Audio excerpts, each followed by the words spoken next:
Good morning. Good morning, everyone. Welcome. Welcome and good morning.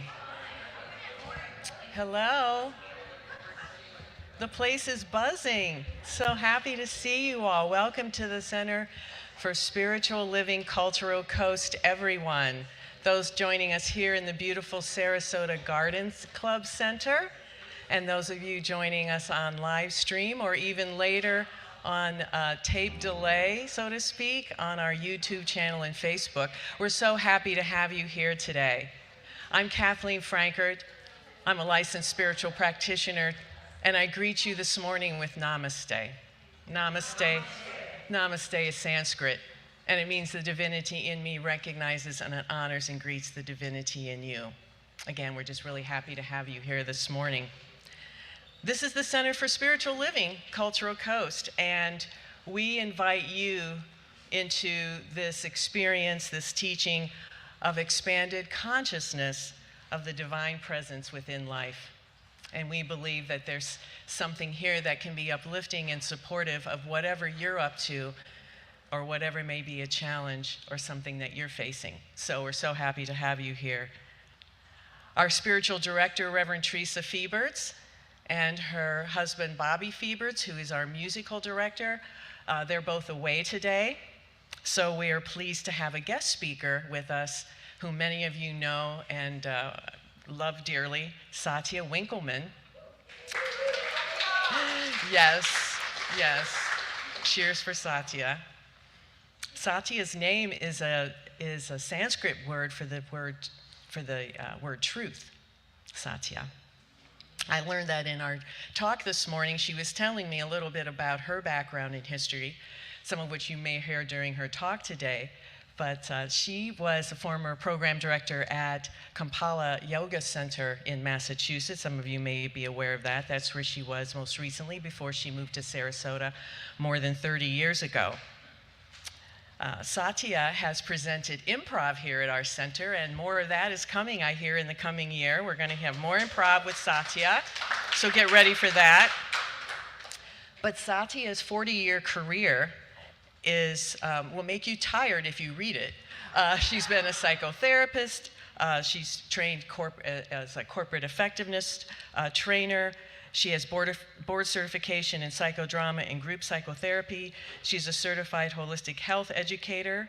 For more than 30 years here in Sarasota, she has facilitated the Goddess Circles, and just in her spare time wrote several books on transformation. So she has been beyond busy, but mostly giving back of her amazing life energy, skills, and knowledge.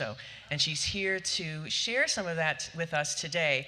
At the Center for Spiritual Living International, we are looking this month at playing with paradox, the paradox of life, right? We're confronted with that really paradox of life of some sort many times a day, often. And so we're looking at that whole idea this month, in their centers globally. And so Satya's topic today is examining the paradox of aging and agelessness. So I don't know about you, but I'm ready to hear about that. Also with us today and returning is one of our favorite musical presenters and performers and artists extraordinaire, Matthew Frost. Thank you. Matthew is such a gifted talent, and we're so happy to have you back, Matthew. And if you want to know more about Matthew, where he's playing next, and his music, he's got his code up here. You can just click on that and get more information about where Matthew's playing around town, but also across the state. He's in great demand, but we're happy he had time for us today, so welcome back. So as we begin, let's just take now a moment to settle ourselves. And I invite you to turn within, closing your outer eyes if that's comfortable for you, or softening your focus, and just know with me. There is only one thing happening, one wonderful thing happening right now. and that is a universal source creating life out of itself for its self-expression, for the givingness of life, this ultimate generosity. It's expressing in everything, in everyone, everywhere. Each one hearing these words is joined in this divine activity of love, peace, harmony, joy, health, guidance. We celebrate knowing that we are here right now by divine appointment to experience community and unity in this oneness. For the next hour, we can give up any burden or concern and allow this comforting presence to come to us through message, through song, through new insights and inspirations. We now feel supported and sustained in this infinite good and celebrate this awareness. Let this peace be with you now. Together we say, and so it is. So it is. Okay, Matthew, we're ready for you. Thank you for being here again. How you doing, everybody? Well, I gotta start. I love writing holiday music of sorts. There's not enough of it out there, and definitely not enough Halloween music out there. I do a lot of that stuff. I'll do some Screamin' Jay Hawkins, if you know what that guy is. Stuff like that. Probably not gonna start with something like that this morning, though. I wrote this song when I was in my early 20s, and it's called Halloween, and I was back in my hometown, Michigan, where I grew up, and I just grew up on a cornfield, about a 100-acre cornfield, till I was about 15, moved to Sarasota. And I was back there after I had not been there about 10 years or so, and this song kind of just downloaded to me when I was in the cornfield staring at this beautiful sun on Halloween. And it was more about just the joy of the children running around in costumes, and the fall weather, and the leaves, and the pumpkins, and just the feel of it, especially up north, I know. But if you guys get a chance, my wife's playing. She's the pumpkin girl at the Fruitville Groves over there. She does. She's been doing it all month. It's a rugged gig too. It's a 4-hour gig, and she stops at 3 today, so you can still make Fruitville Groves. And she does Saturday and Sunday, and she does it next week too. Emily Frost, and she does it great. So we both love the fall. We love the what it brings, like the goodness. And some people are weirded out about Halloween, but I say, well, no, it's got good memories attached to it, and I'm sure you guys can. This will conjure up some of those for you.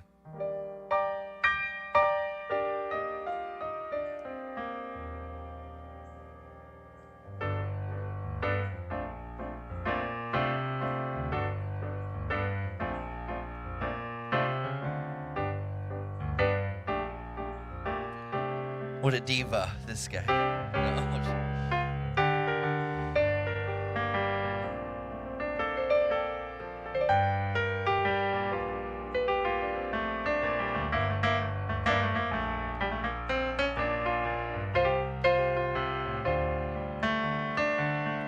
Halloween, it's that time of the season. Chatting, walking, passing trees, the children's laughter in the air, it moves me. Late at night, the harvest moon comes speeding down upon a loom. Breathe all the leaves. Everyone has some meaning.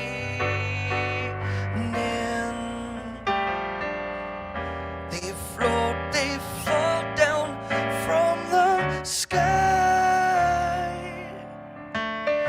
All we need is a little believing.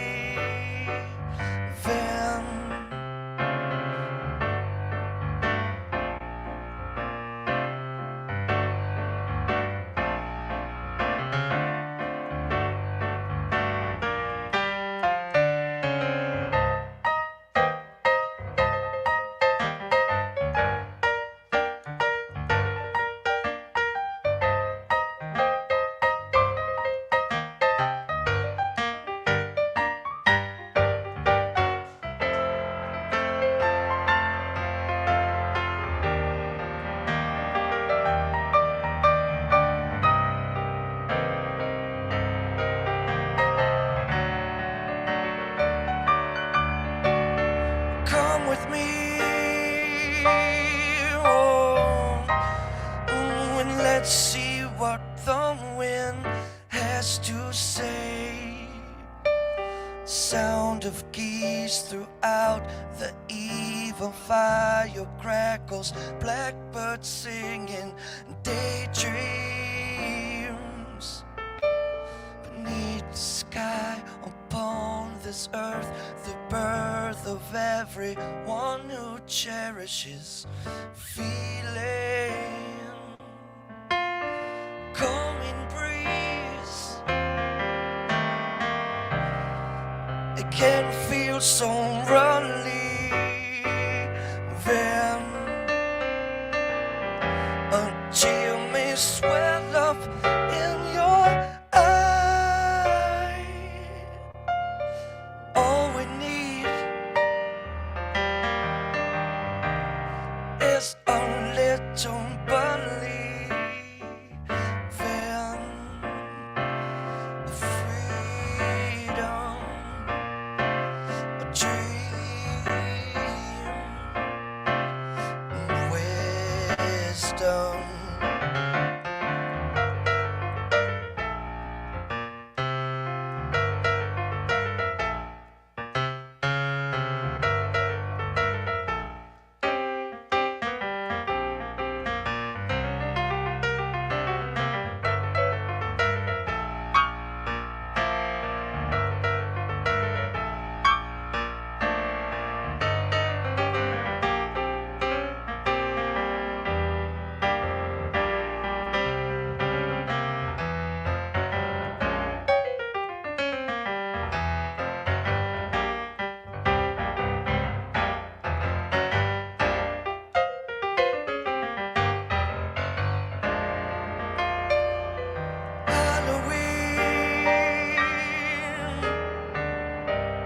It's that time of the season.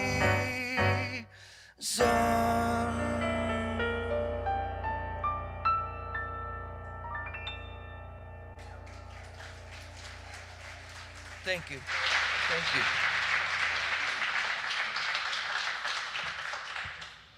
Thank you, Matthew. That was incredible. All right. My name is Richard, and I'm one of your practitioners, and I'm joyful to do the reading for today. So I'm going to read from Pema Chodron, Welcoming the Unwelcome.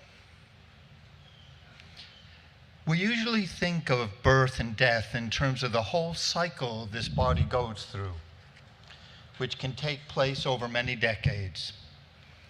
But every day we go through continual cycles of birth and death. Every event of our lives has a beginning, a middle, and an end. And in between these births and deaths, there are many smaller moments with their own births and deaths. Every day is made of countless moments, and each of these precious moments ends and becomes a past lifetime. Pema says that she took what Anam Tudten told her and decided to try it out as a practice. I think of it as an exercise in recognizing birth and death in every moment. I also recommended it to many people, and the feedback I've received suggests that many do this practice and eventually lose their fear of death. It makes death become so familiar that it stops feeling threatening. The practice is very simple. Recollect an event or a moment from yesterday or earlier today. Just keep doing this over and over again. Do it whenever you think of it. When you wake up in the morning, you keep it current. You bring it a feeling of stepping into the flow of impermanence. Your experience directly about how nothing exists in a fixed way. Birth, death, death, and birth. They keep going on, continually and eternally. All of these experiences seem to be who experiences them. This is you, the person who has your name.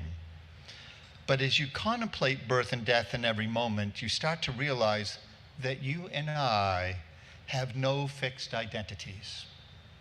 This morning's breakfast, last night's phone call, yesterday's errand, every vignette you have ever lived through is experienced by you, but that you keeps changing. The main character in one scene goes away to be replaced by the main character in the next scene. It's a different you in every scene. Even the you that began reading this chapter and listening to this is no longer here. You and I are continually dissolving and regrouping, continually experiencing death and rebirth.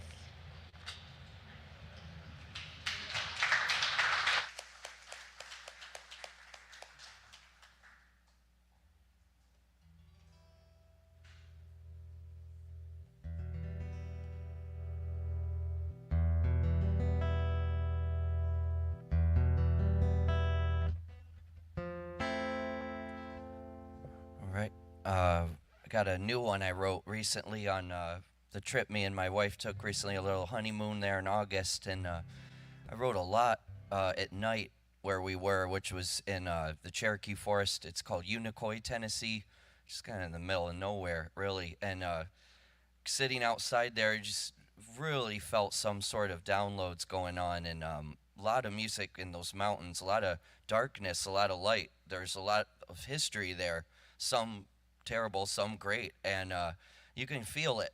And if you're one of those people that kind of picks up on that stuff, and this song came to me there.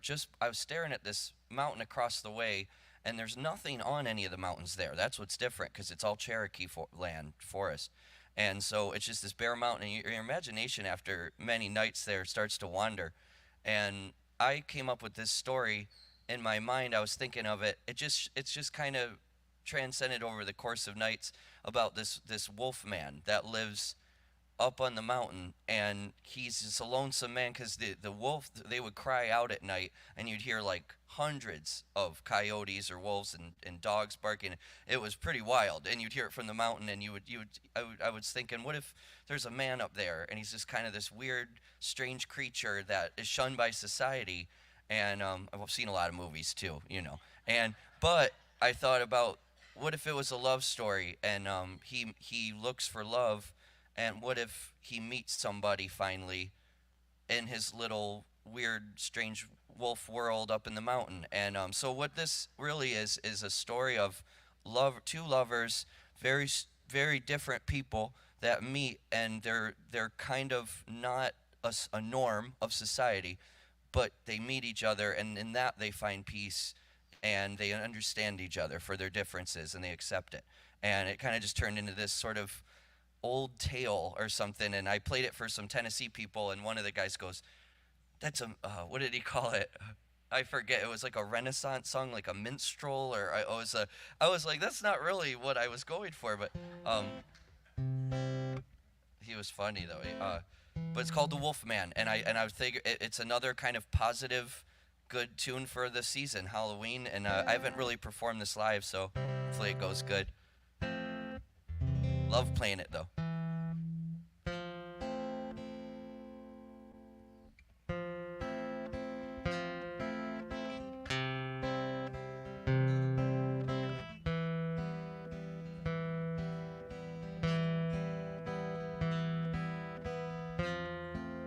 He wakes up at night, having slept all through the day. He runs through the forest with the cool wind on his face. He searches the mountains, he searches the creeks.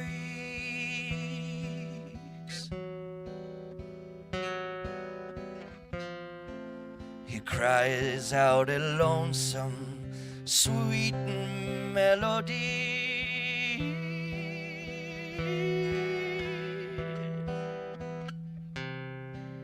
And there goes the wolfman, just looking for love. He looks for somebody who's not scared to crawl down on their knees through thickets and mud, through life's slings and arrows. They'll weather the storm.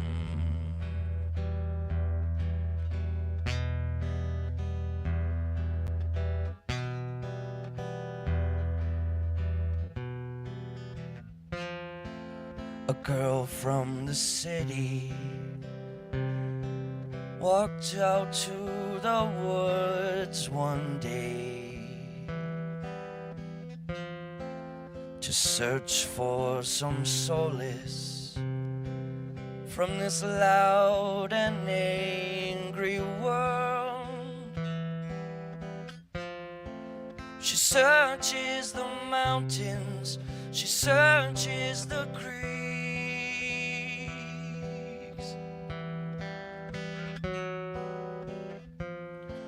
She comes to an old house she once pictured in a dream.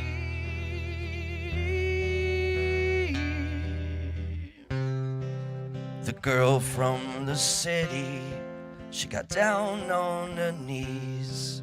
She crawled through the thickets in the mud just to see a little wood home that sits on a stream. She follows the sound of a wolf symphony.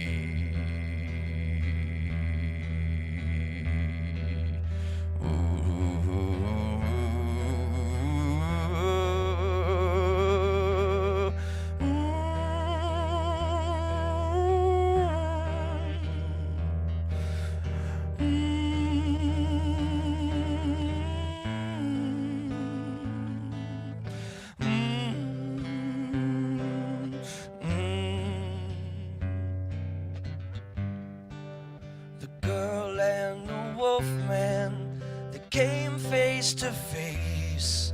The wolfman, he jumps back and he growls, "Go away." The girl says, "I'll go now, but I'm begging you, please, just sing one more chorus of that sweet melody." The wolfman, he says, "Now, how can you look at me, someone so beautiful and from the city?" The girl laughs and answers that she has not seen, ever since she was little, no light appears.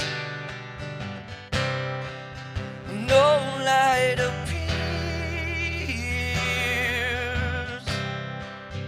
No light appears.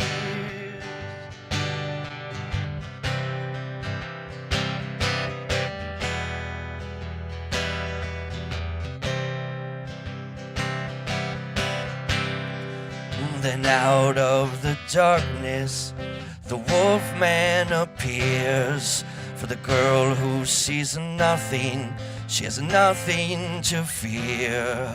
She uses her fingers to feel his face. The wolfman, he smiles now, their two souls embrace.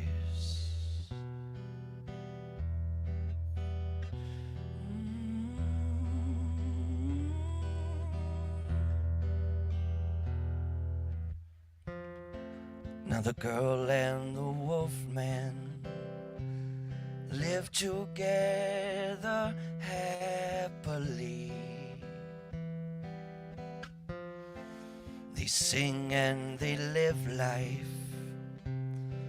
in a perfect harmony. Through droughts and through floods, through death and disease,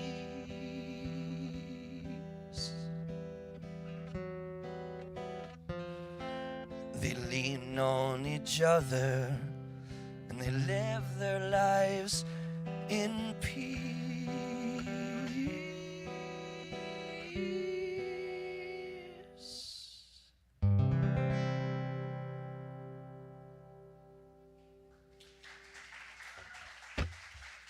Thank you so much.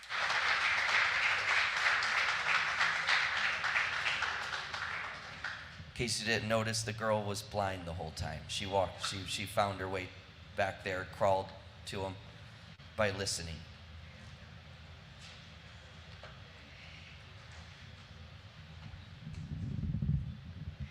Thank you, Matthew.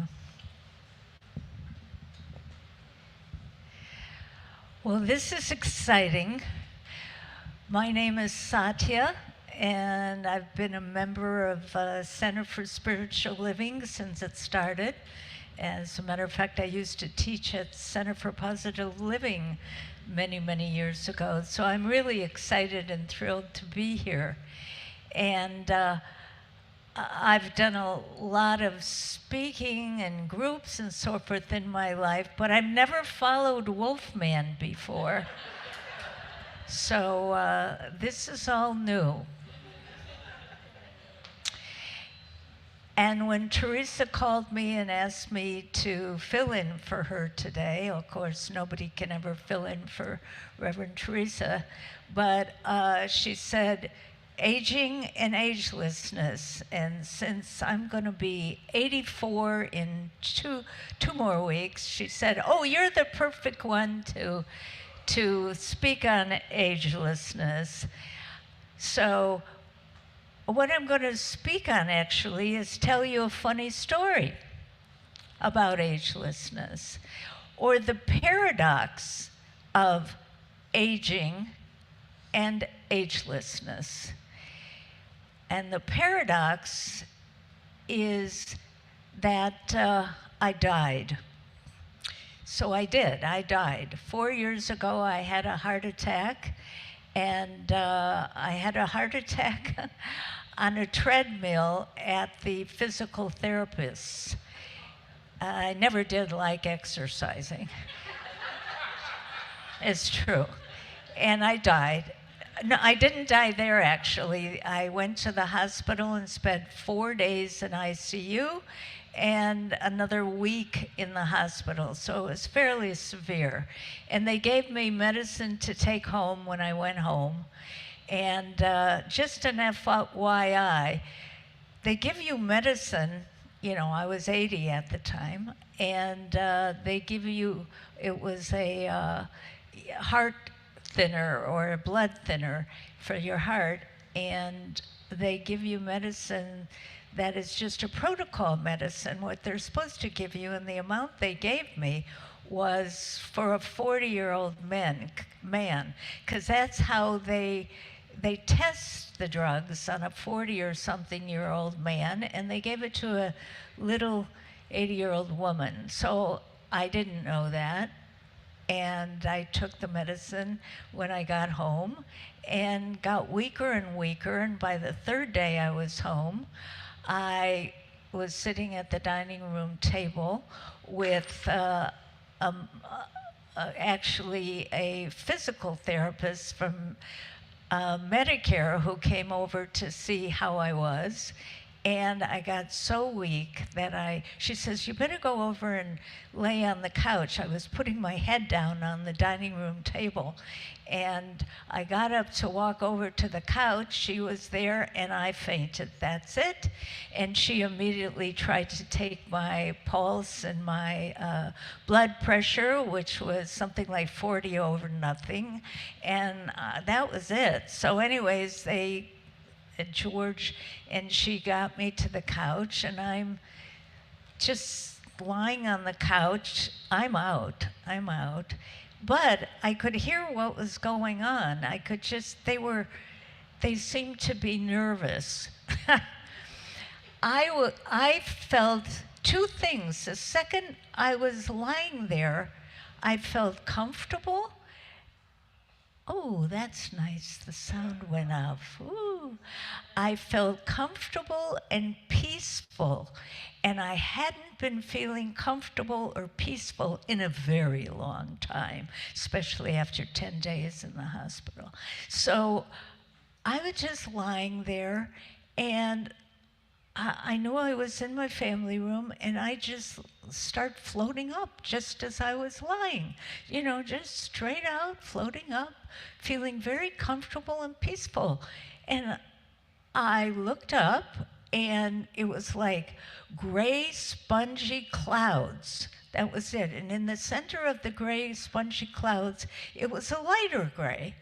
And so I'm talking to this lighter gray. I don't know what the heck it is, but I had no fear, no pain, nothing. I'm peaceful and I'm comfortable. Two words I usually don't use a lot. Anyways, I'm floating up and I'm saying, well, I guess that's it. Well, okay. I've had a nice life. I've had an exciting life. I was very thankful. And I'm just floating up, and I'm just realizing there's a lot of commotion down below me, and I'm just floating up there to that lighter gray spongy cloud, being really grateful. And then I thought, well, what about George? And I said, wait a second. I don't think I'm done yet. What about George? And in my ego state, coming back, I says, he's not going to do well without me, So I was feeling fearful. So as soon as I said that, as soon as I was feeling fearful, smack, back I was. And here I am now laying on the couch, and these two adorable young men are sticking things in me. They've got things up my nose, and they've got things in my arms. They're poking every place, giving me shots and putting tubes in places. And the first thing I said, looking at the two of them, they were like in their 20s, really cute. And I said, oh, are you ever cute? Those were my first words coming back. And the next thing I know, they're lifting me up and putting me on the gurney and schlepping me across my family room, out the living room door, picking me up.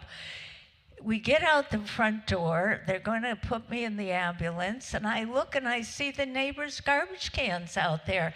And I'm yelling, George, don't forget to take out the garbage. And by the way, feed the cat. So he's running after me with my purse. So he's running after the guys with my purse, yelling, she's back. True story. Ask George, sitting here.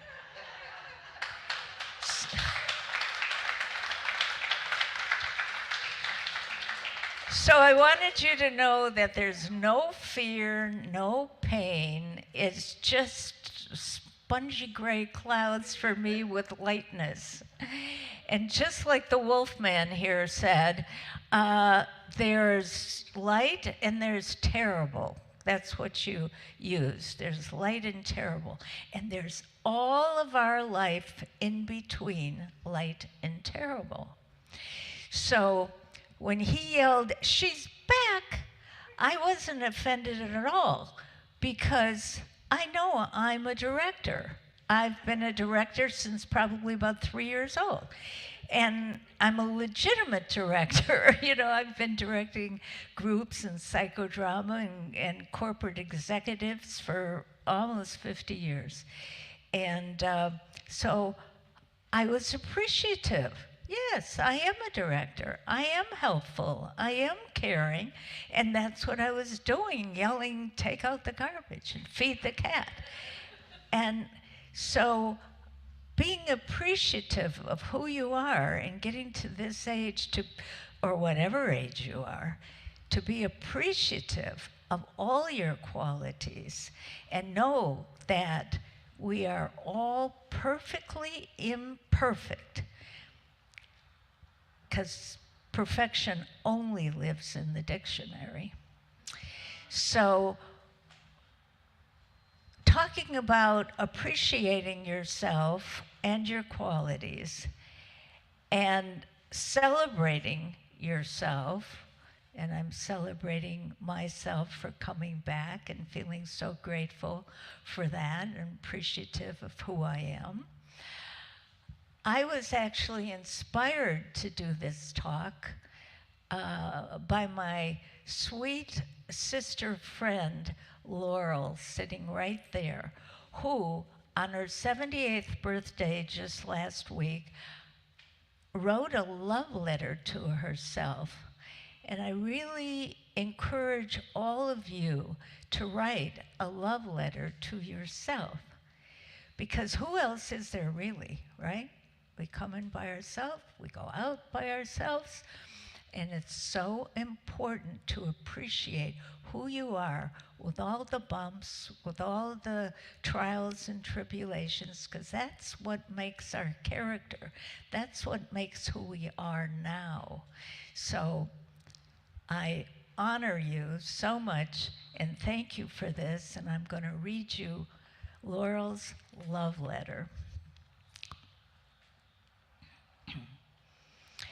As I approach my 78th year, I stand at the intersection of time and wisdom, where the true essence of my being lies beneath the layers of years lived, experiences gained, and memories cherished.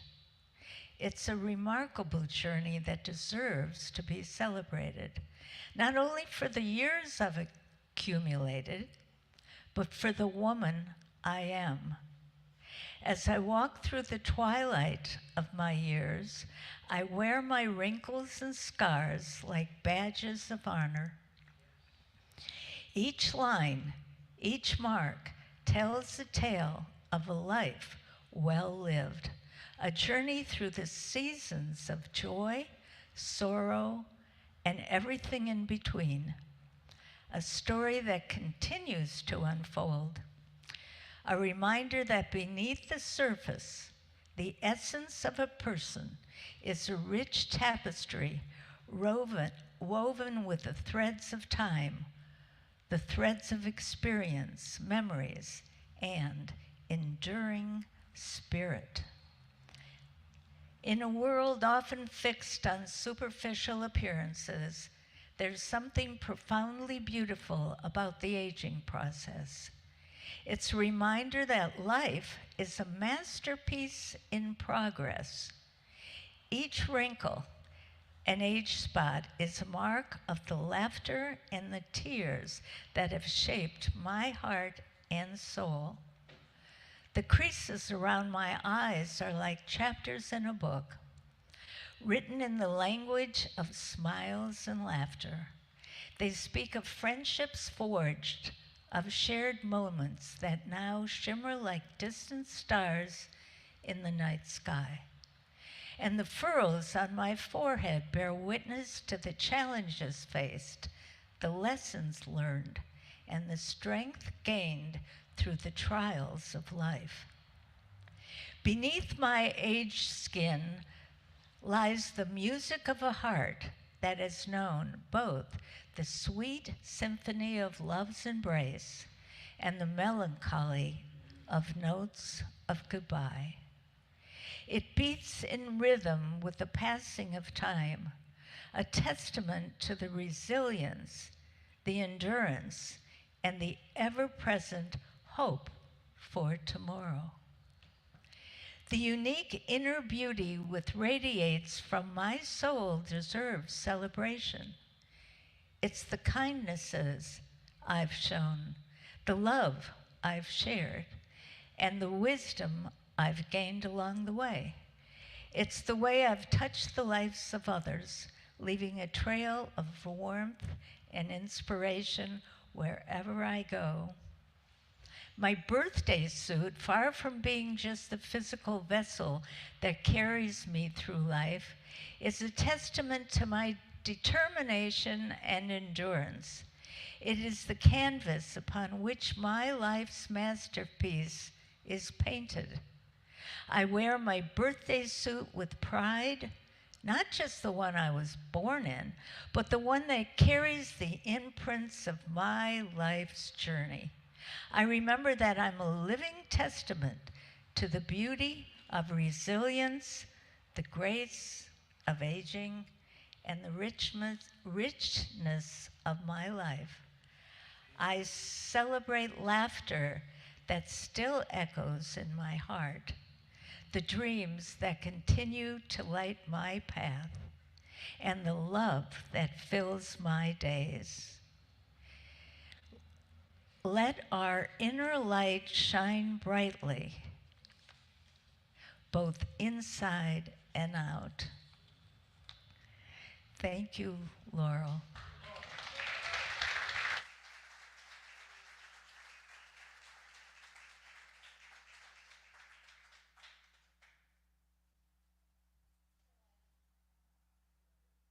Turn this off. No, here it is. Hello.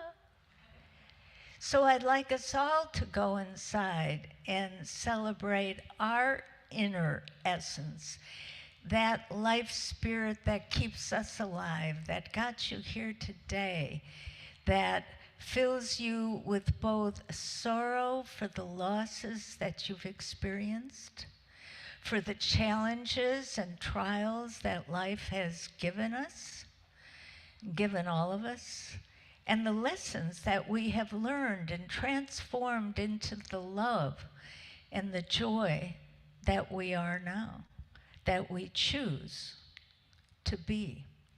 So if you feel comfortable, allow your eyes to close.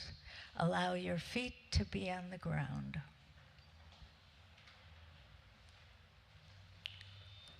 And life is breath, as we know.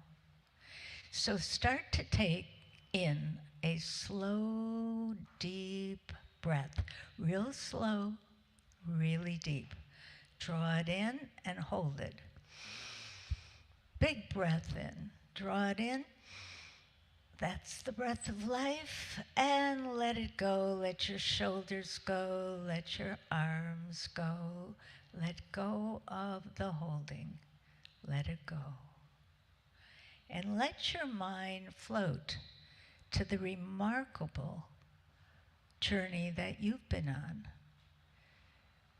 The journey that goes up, the journey that goes down, the journey that perhaps has been terrible and also filled with light. Let your mind travel back to that journey. And let yourself feel that gratitude for all that was, the pain, the sorrow, the loves, the laughter. It all lives in our mind. And let's decide to choose loving ourselves, self-love, acceptance, accepting it all. It's been your unique, remarkable journey, and it is one to be celebrated. Allow yourself to forgive any of your imperfections, letting go of all shoulds and oughtos, and just accepting with great gratitude, with appreciation for all you've been, for where you've been, for the people who have come to help you change and transform into the loving essence that you choose to be and the gifts that you give by just being. And ask yourself, what do you want to remind yourself about acceptance, self-acceptance, gratitude, and self-love on your remarkable journey? And let's take in another deep breath into your heart space, into your chest. Deep belly breath, drawing it in, focusing on your own heart and chest, and then let it go. Let go any holding that no longer serves you. Let it go. And feel a sense of gratitude in your heart for who you've been, who you are.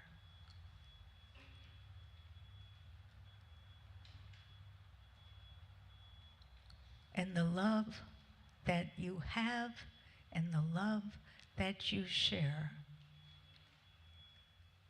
Know that the heart is a container for the paradox of endless love and caring and unlimited sorrow and loss.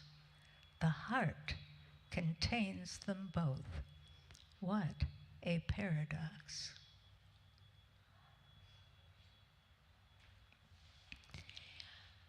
And bring your awareness back to your body, wiggle your toes, feel our connection to the earth. We are all earthlings connected to the earth, and we give thanks for that.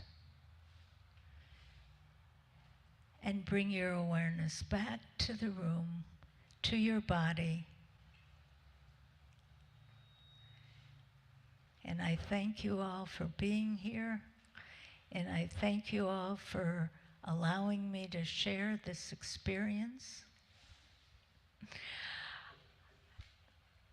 As Kathleen said, I was a program director at Kripalu, who's the largest holistic health yoga place. I lived there. And I would do a workshop or a week long or whatever, and I would be ready to end. And the entire audience was sleeping. So I welcome you all back if you all left for the last 20 minutes. I thank you for coming, and I thank you for this experience. Namaste. Namaste.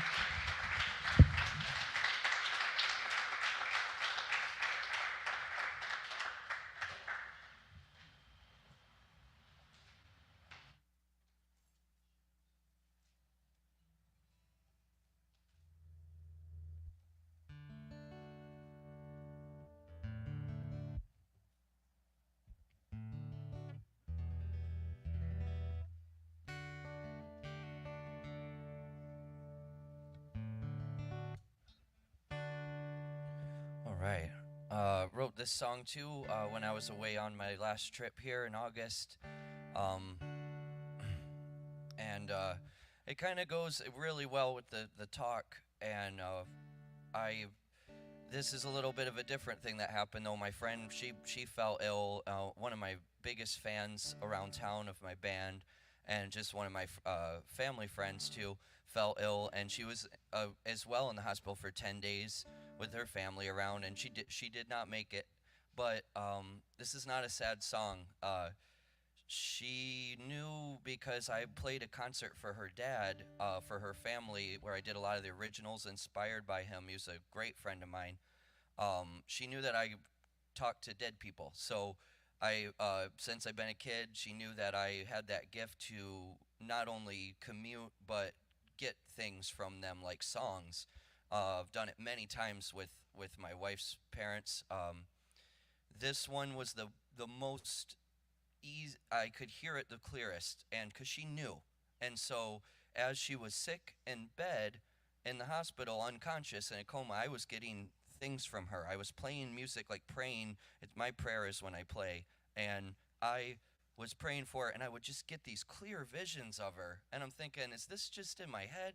And then after she passed away, I got the most clear words and visions I've ever had from this. And I'll tell you, this is not a sad song at all, because what we feel in sorrow for the ones that pass, and had you gone up past the ceiling, the clouds, this is what she said it looks like. She just told me to tell her family, and it's a very personal song for her family. So I'm just doing it for you all because I can do this kind of song here and get away with it, the depth of it.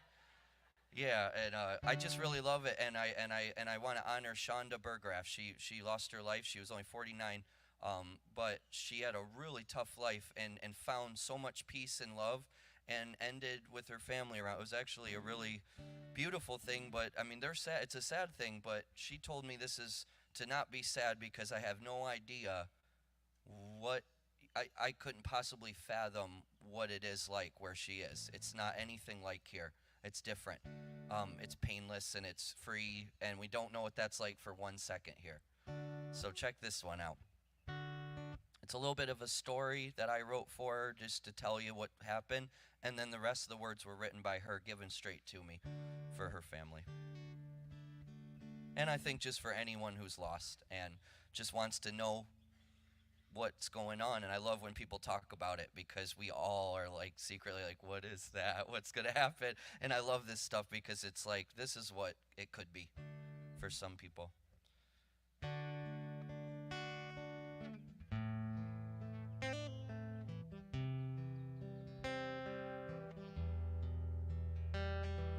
The news came through that day while I was away. I was somewhere in Tennessee mountains. My friend was ill. She just lay there still. The doctors did not know what to do. She had all of her family waiting by her bedside, praying hard in that cold hospital room. Said, Jesus, won't you save her? She is still so young still, and we lost our father just a few months ago. So I grabbed my guitar and I'm singing a prayer from far away. And then I saw her clear as crystal in my mind and in a gold light, and I heard her clearly say, I heard every word that she said. You thought I was sleeping, but I was half here on earth, and I was half in heaven.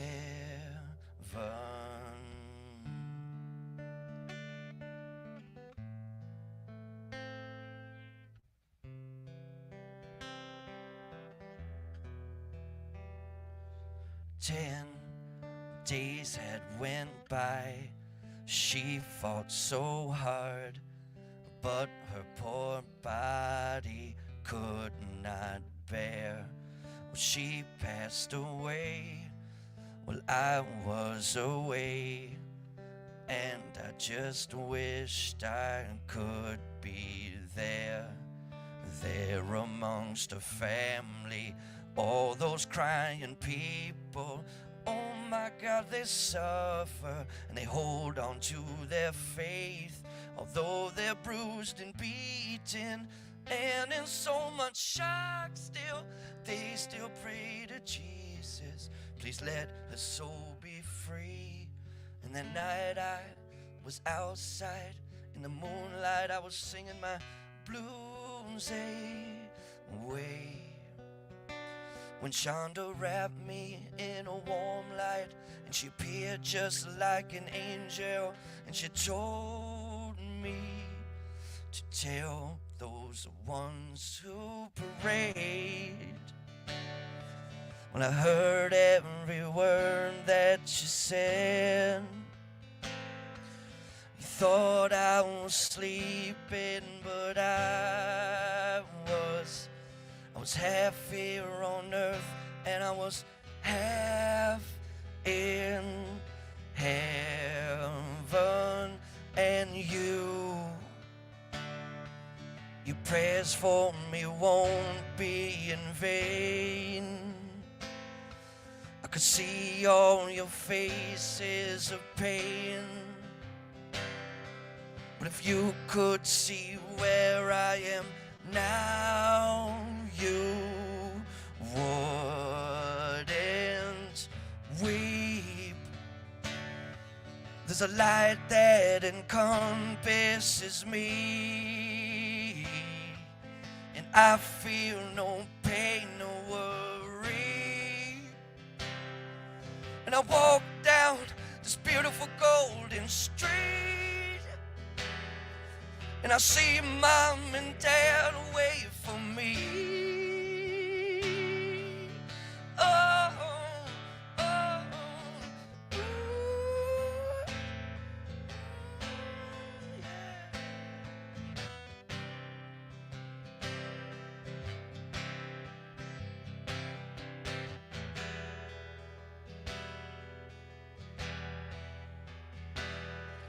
In the heavenly waters, they flow down and they wash all of my wounds away.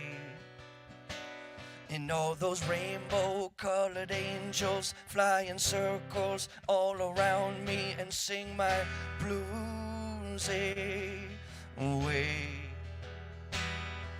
When I fly to the moon and the sun just for fun, and I paint the sky, and I see through the eyes of a bird flying high, and I visit you now as that butterfly.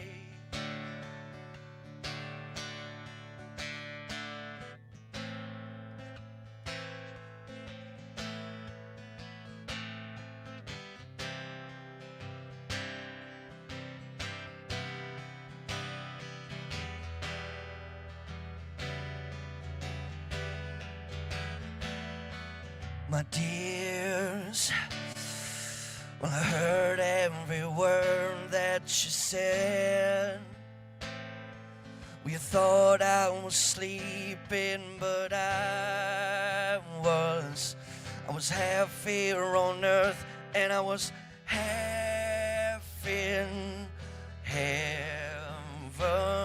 And your prayers for me won't be in vain. I could see all your faces of pain, but if you could see where I am now, you wouldn't weep. There's a light that encompasses me, and I feel no pain, no worry. When I walk down this beautiful golden street, and I see Mom and Dad wait for me.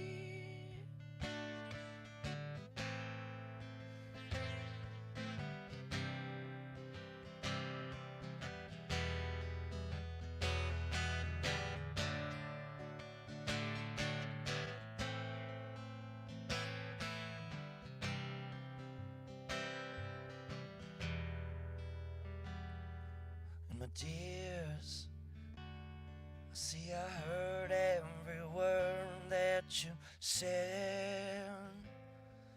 You thought I was sleeping, but I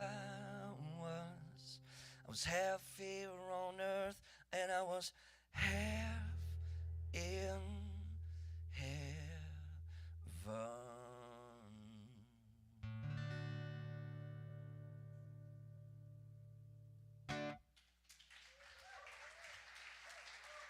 Thank you so much. Thank you.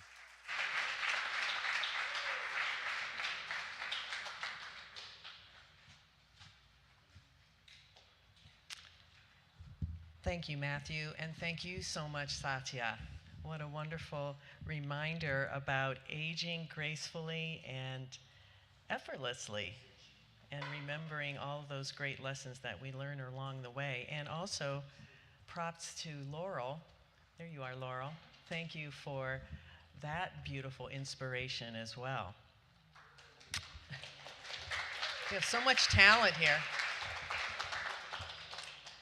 So now we have come to the time where we have the opportunity to give back to this place where we are spiritually fed, and to recognize our oneness with God as we activate the spiritual law of circulation. We're giving and receiving, right? So there are many ways to do this. Here in the Garden Center, there will be a basket passed, and if you'd like to contribute by placing it in an envelope, we have envelopes on the side table here. If you're watching us online, there is information now scrolling on your screen that tells you how you might give that way, virtually.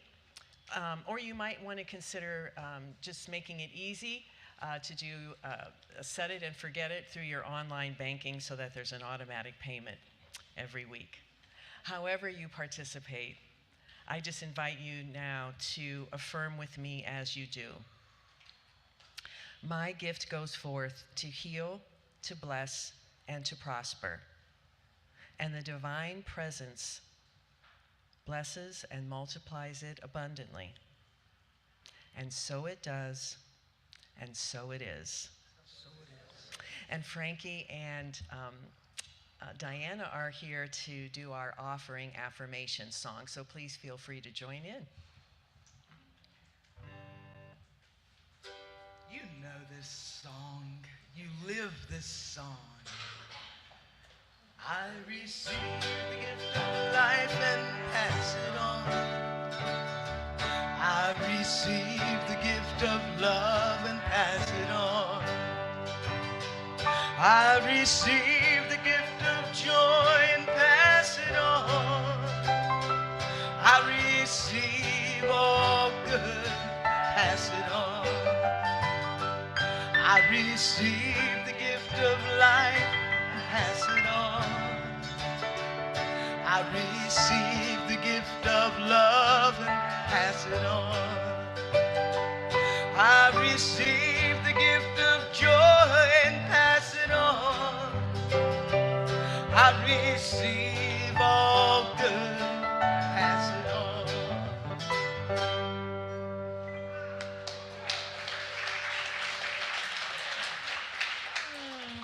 Thank you for your support. A little promo for next Sunday. It's our last Sunday of the month, and as is our tradition here, it will be an all-music program. And our featured artists will be the Garbage Men. And if you haven't seen the Garbage Men around Sarasota, you are in for a treat. This is a band that was formed in March of, let me look at my notes here, 2010. And what they decided to do with music is to not only present music, but present a lesson in sustainability. So all of their musical instruments are made from garbage or recycled objects. And you cannot imagine the music that comes out of these instruments. But they have played all over the country. They've played in New York City, they've played in Atlanta, all kinds of venues here in Florida, of course, in Sarasota. They've appeared on NPR, they've appeared in Time Magazine. They are even in, according to their bio on their website, they're even in a Chinese language textbook in China for school kids. So anyway, you are in for a treat. I really highly encourage you to come and just enjoy some musical inspiration from these great young men. They are terrific. Our membership drive is in full swing. And membership in the Center for Spiritual Living Cultural Coast is just an opportunity to declare your intention for not only for yourself, but for your participation in this community and its vibrancy and growth. Membership has benefits. There are discounts for workshops and classes. You're also, Reverend Teresa also makes herself available for an annual prayer counseling session with all members individually. So please, if you're interested, you can see me after service. You can sign up. Hector's over here with membership forms. You can sign up with him over here. There's also in our website, for those watching online, there's information in our weekly newsletter on our website. So please consider membership in our center. And our annual membership meeting will be Sunday, November 19th after the service. And that will involve food, of course. We're having a celebration event with a bagel brunch and an opportunity for potluck. And then right after that, we will have our annual meeting. Our spiritual living circle meets from 7 to 8 o'clock on Wednesdays, and this is facilitated by another one of our licensed spiritual practitioners, Jim Grove, and that's from 7 to 8 p.m. And we discuss an article from this month's Science of Mind magazine. And it's always such an interesting time to be in community and talk about what it's like to live our spiritual principles out there in the game of life. So we invite you to participate. It's a rolling thing, so you can join whenever you're free. There's no stopping and starting. It just begins at 7 and it goes until 8. What I mean is there's no deadline. You can join anytime is what I'm trying to say. When you do participate, you get a 6-month subscription to our magazine, Science of Mind magazine. So you can enroll by signing up at the form at the table, or by clicking on the email newsletter link in our weekly newsletter. And of course, speaking of newsletter, if you're not receiving it and you would like to, we'd like to have you on our mailing list. You can sign up at the side table. You can click on the link on Facebook or on our website, which is CSLCulturalCoast.org. And finally, I just want to remind you that at the Center for Spiritual Living Cultural Coast, we believe in the power of affirmative prayer. I will be your practitioner of the day. You can meet me over here on the my right, your left, and I will be happy to meet with you for a few minutes for private prayer support. You can also leave a prayer request in the box over there, and you will be held in affirmative prayer by our team of 10 practitioners. Or submit a prayer request online via the email address at prayer@cslculturalcoast.org. So with that, I just want to say finally a big thank you to our volunteers today, people that arrive early, people that stay late, people that do the sound, make it possible for us to be on the website, the people that do our fabulous coffee time at the end. Please join us here at the Garden Center if you can for some fellowship time after the service. Thank you all so much for being here. Have a wonderful week. And Matthew is here to do our closing song. So thank you, Matthew, and thank you, everyone.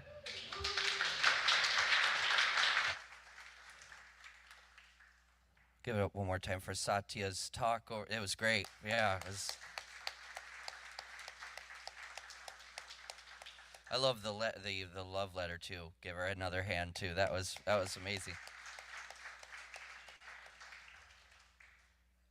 I got one more song for you. Another one I wrote on my last trip. It was just a fruitful trip.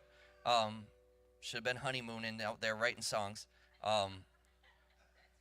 When you marry a musician, but this one is something I talk about a lot with people, and it's about sound. I've never written a song about sound. I've written songs about spirit so much, but this one is both. And I love the idea of the first, in the Bible, it says the first word that God spoke, and it was the wind on the water. And I just love that image. And it was supposedly the Holy Spirit. That was what brought life to this planet, because it was just water and it was formless then. And I also love, if you don't believe in that, if you like the Big Bang Theory, it's the first thing that started our whole universe was a sound, an explosion that happened, and it just permeates from there. The planets actually make sounds. They have deep hums that are recorded. by people. Everything does, and it is something, because I played a lot of nursing homes, I know for sure, and I watch a lot of documentaries too about it. It's the only thing people with dementia can remember is songs. It's it. So what I think is that sound, it goes further. It's spiritual. It goes further than us, our bodies. It goes to the next plane and the next plane, and it's what created us. It's heady, but this song's called "The Sound of Energy," and I always tell people too, if you haven't ever done it, Florida's great for it. Go outside. It's better when there's more nature. Listen to the crickets. They set the tempo. The frogs sing harmony perfectly in tempo, in different harmonies. If you can break them down, very rich harmonies. And everything from there sets in perfectly. Sound is always perfect in nature. You could write it out, compose it, and it's perfectly timed. And everything's in tune. We're probably the most out of tune. Dogs even bark in time with the sound. And I call them the rappers. When I was just playing with Kim Ballou, I was like, "You're the dogs are the rappers of the nature world." But they and she loved that, you know. And it's and everything's in time, and we should be that way. I think once upon a time we were too. We were in time. But this one's called "The Sound of Energy," and I'm just talking about everything that is holy sound, just that made us, that I think that we come from.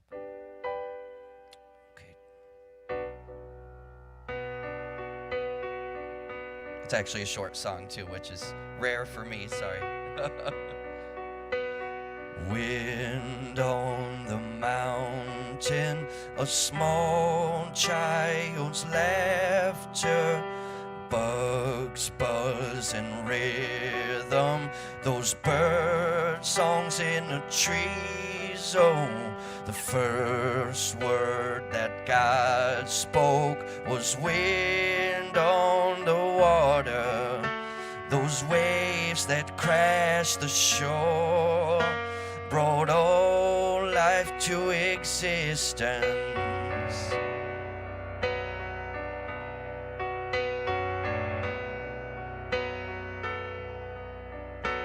The gallop of a wild horse, the soft breath of a newborn, frogs sing harmony while the crickets set the tempo, the sound of your lover's heartbeat in the nighttime, those planets in the deep void all sing their own special space song.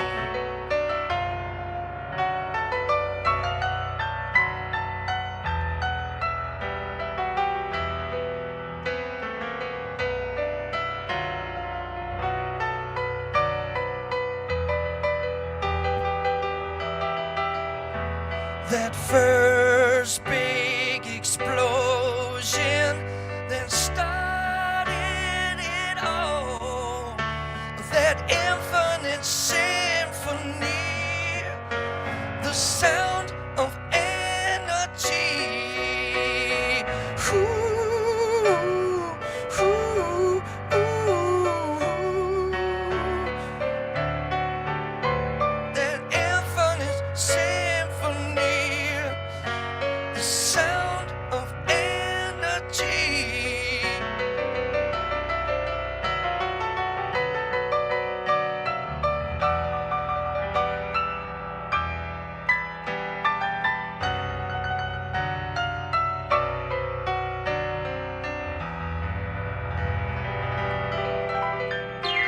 The first word that God spoke was wind on that water, on those waves that crashed the shore, and brought all life to existence.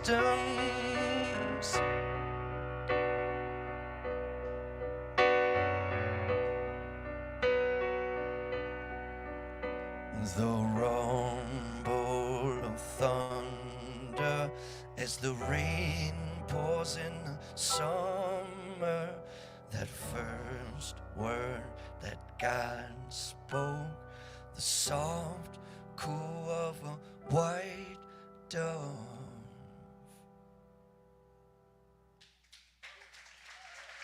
Thank you so much. Thank you all.